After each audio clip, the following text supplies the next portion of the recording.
In 1979, a man named Kwame Ture told his audience exactly why the world hates the United States. And 47 years later, nothing has changed. And in fact, I think it even got worse. The people all over the world hate the American people. They hate you. And what is pathetic about it is that you don't even know why they hate you, and you think they shouldn't be hating you. But if you examine it, they have every reason to be hating you because you are irresponsible to humanity. Look at the people in Iran. The guns that are used against those people are paid for with your tax dollars. The guns that are used to oppress these people, impose a Shah, is paid for with your tax dollars. Your tax dollars is helping to crush humanity. I say you must take some responsibility. Everything in the world relates to everything else. Everything is interconnected to everything else. Now, there's going to be two reactions to this.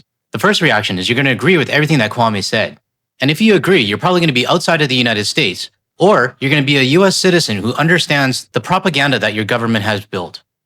The other reaction, you'll probably be insulted by what was said, because it goes against the narrative that the United States is the best country in the world. But what I want to emphasize about this clip is that it was created in 1979. I wasn't even born yet. Everything that Kwame said applies to 2026 as well. And unfortunately, with social media and how fast information spreads, and well, the orange guy, it's been amplified. And I think the citizens around the world have just had enough. Now, if you are a US citizen watching this, I know it probably hurt to hear it. But unfortunately, it is the truth, and it's been going on for decades, maybe even generations. I know the US citizens who are subscribed to my channel totally understand, because I've received dozens of emails from US citizens saying that they are also fed up with the current US administration, as well as some of their fellow citizens. But despite what my channel haters might say, I do not generalize all US citizens together. And I don't know how many times I need to repeat it, but they seem to have selective hearing, or somehow it can't process in their head. I have friends in the United States and even family, and I've met a lot of great US citizens from this channel. So I still do hold hope that our neighbors can turn it around. And this next clip I'm going to show you, it does give me hope that people are starting to wake up. I know somewhere out there in TikTok land, someone is going to disagree with this, but Americans are some of the most disliked people when it comes to traveling. And most of us are oblivious to that. The fact that we think, oh, we're so liked, people love us. No. We are tolerated. The US dollar is liked. The fact that Canadians rush to tell people, oh, I'm from Canada, so people don't confuse them with Americans, it's the entitlement, like the rude behavior when we travel. Now, I can attest to this. Anytime anyone calls me a US citizen overseas, I'm responding with authority, saying that I'm Canadian. And I'll have my passport, my BC driver's license, and everything ready to prove that I am Canadian. Even that time I was accused of flagjacking by another Canadian. It was actually a pretty funny story. I did everything I could to prove that I was Canadian. I mean, it's in my blood. I'm at the airport heading to the Bahamas for a few days for work. I'm going through security, and this American, and I'm gonna tell you how I know he's American. There was a water bottle, right? In the States, if you say that you have a medical condition, you have paperwork, they'll let you take water through because you might need it for your pills, right? He had a water bottle, and they said you can throw it in the trash. Do you want to drink it now? He didn't mention like I need it. He just says, no, you're gonna put it back in my bag. And I know this because I started moving really slow to hear him. This man says, I'm American, and I want to speak to your supervisor. That was the second thing that came out of his mouth. Now, how many of us have been on vacation and have heard this line from a US citizen before? I have, and the one I remember the most is when I was in line, and this US citizen wanted to use his US dollar in a country that's nowhere near the United States. And he got upset. And what did he say? I'm American. Everybody wants my money. Unfortunately, these are not isolated incidents. They're happening everywhere, every day, around the world. The lady who was putting her electronics back in the bag behind me, she's like, pinche gringos. And I'm like, and I chuckled because that is how the world views us. We go to these places and we just think whatever works in the United States, it should work in every other country. And then we demand that like it's our right, our birthright. Because I'm American, you should treat me this way. You should bend over backwards for me. I have a water bottle in my bag. I did not explain to you why I have the water bottle. I just got upset and said, I'm American, let me speak to your supervisor. And it could very well be that he just did not feel comfortable sharing why he needed a water bottle. But this is like an international rule. You cannot bring anything over 3.4 ounces. A water bottle that has water in it, it's probably like 8 ounces. That would be over 3.4 ounces. So the fact that you're sitting there, you're like, I'm American. Okay. And you could tell that they were really trying to be patient. They were trying. And I hate to say it, I think the patience around the world is running out. And I'm not just saying this because my patience is running out.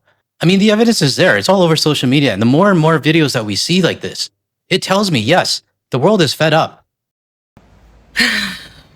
We gotta do better. And I don't see us doing better. I think the only thing that will change the way Americans are viewed is if we stop acting the way we do. And there's too many of us. So oftentimes I just try to go above and beyond to be as kind as possible. Because I know my brethren, they about to come up here and they're not going to be so nice. So maybe you'll just remember there was this American girl I met. And she was so sweet. The next time you encounter an American. And it's not just the entitlement. It's the fact that we're oblivious to the fact that we're disliked. It's like, oh, they love us over there. They loved me over there. That became my best friend on the resort. He became your best friend? What did y'all talk about? How to make your margarita right? Child.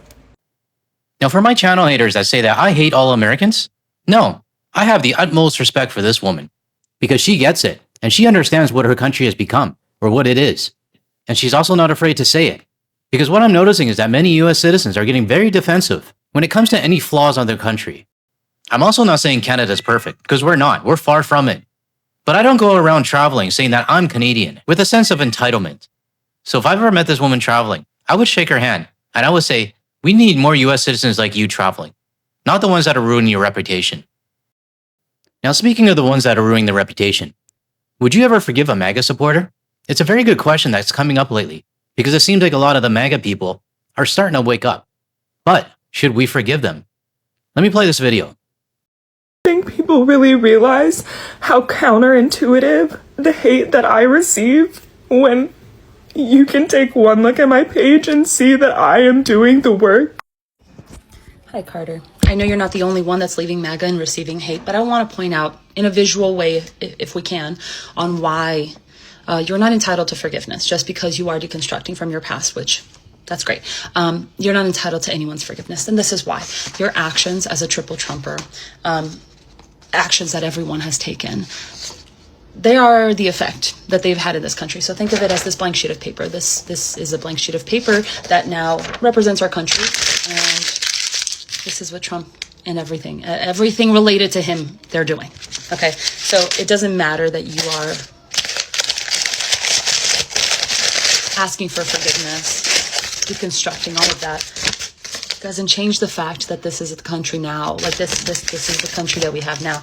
And you can smooth it, you can do whatever you want to it, but it doesn't change the fact that it has created irreversible changes and has actually cost the lives of people. So you are not entitled to forgiveness because this was the cause of what you have done, your words and your actions. We teach this to kids actually, so that they can see the power that their words and actions have on the world around them. So you do need to deconstruct, but it doesn't take anyone's forgiveness in order for you to do that. I hope that helps. Now, what's everybody's take on this? I'm really curious on this because my take on this, I can't unsee what I saw and I can't unhear what I heard. And if I'm in a situation, if I'm in like my retirement years, like 70, 80, and I do meet a former MAGA person, if we're talking about the paper is going to be crumpled for me. In the back of my mind, it'll always be, oh, okay, you were part of that problem in 2024. The problem that caused the world turmoil, that caused my country to lose so many jobs because of the tariffs, because of the person you voted for. And you were also part of that group of voters who wanted to annex my country. So this is just me and my opinion only. But it's going to be very hard for me to ever forgive a MAGA person because the damage is already done. And we're never going to forget what their vote actually did to the rest of the world. Now, some of the viewers might be thinking, hey, GTL, why are you talking about this so much these days? You're a Canadian channel. Well, I am a Canadian channel. But let's not forget, my channel exists because of the rhetoric and all the bullshit that's coming from the United States. And as the months, the weeks, the days, and even the hours go by, it's affecting us more and more. Not just us, but the global community as well. I guess you can say I speak for myself on this. Maybe I've just had enough. And maybe I'm tired of being the nice Canadian guy over here. Or maybe me not having scripts anymore is making me speak my mind. Or maybe I'm just more ready to drop the gloves to defend Canada and our allies.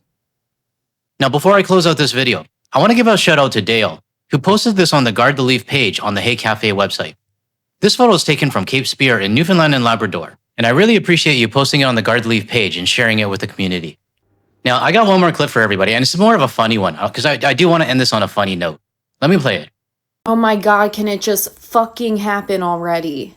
Every night when I go to bed, I fantasize about opening my phone the next morning and seeing the best news any of us could possibly imagine. And when it happens, the celebrations will be global. I truly believe that people will pour into the streets of every state, in every city, and probably every country who's been watching and waiting and praying right along with us. Strangers will hug strangers. There will be singing. There will be dancing. There will be tears of relief. I think it will be the most beautiful day we have seen in a very long time, or ever. Do I think it will fix all of our problems overnight? No, of course not.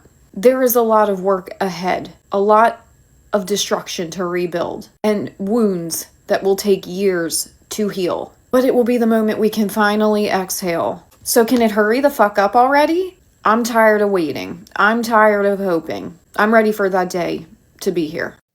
Now, in the whole video, she never mentioned a name, and she never mentioned an action on what would happen. But we all know, we're not stupid. And for me, I'm also waiting for that day as well. If you found any value or agree with anything I said in this video, or you want to hear more from a Canadian and international perspective without the US media bias, make sure you hit the like and subscribe button below. That way you're notified of my future videos. And if you want to watch more of my videos, check out the ones that are going to show up on your screen shortly. Thanks everyone. I'll catch you in the next one.